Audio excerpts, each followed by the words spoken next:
I want to talk about Biden's farewell address because, unlike the majority out there, I was displeased with it.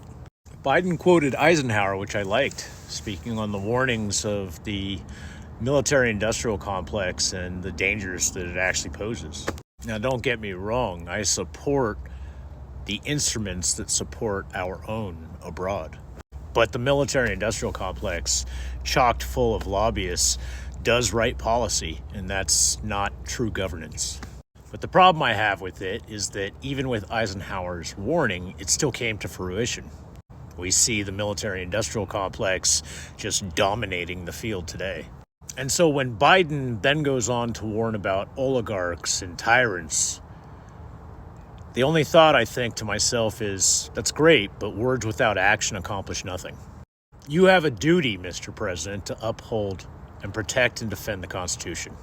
And Donald Trump is in violation of the 14th Amendment, period.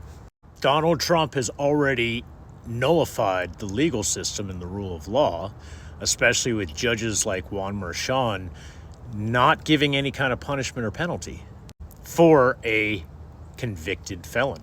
And I made a post before talking about if you do not hold everyone to the same standards, then the law becomes nullified and there's no reason for anyone to follow the law anymore. So you, Mr. President, have a sworn duty to protect and defend the Constitution.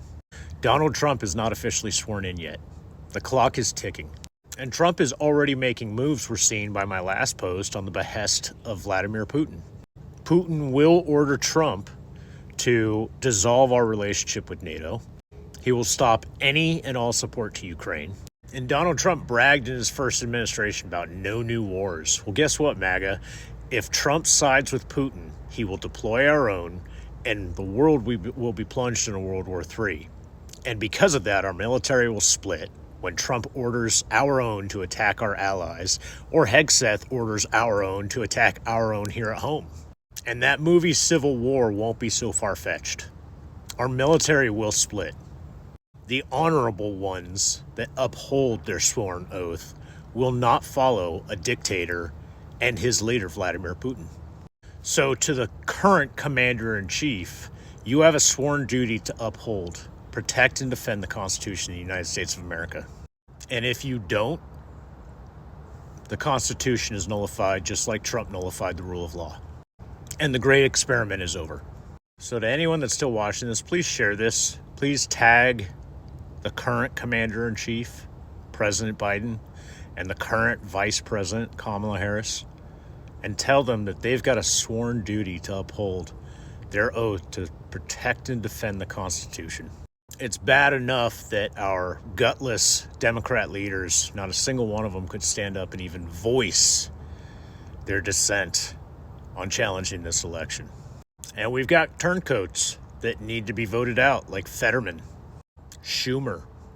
Schumer said the Gulf of America sounds great. Fetterman's on board with whatever Trump says, wants to pardon J6ers. Pardon Trump. One of two things is going to happen. Either Biden is going to actually save America, as Trump always lied about, or the people are going to have to do it ourselves. And I fear the people will end up having to do it ourselves. I hope that doesn't happen because I know it will come at a heavy loss of the innocent and of the heroes that actually stand for that flag. These are dark days. I myself am having a tough time just going each day by day. But as long as I can, and because of all of your strength, I'll be here till the end.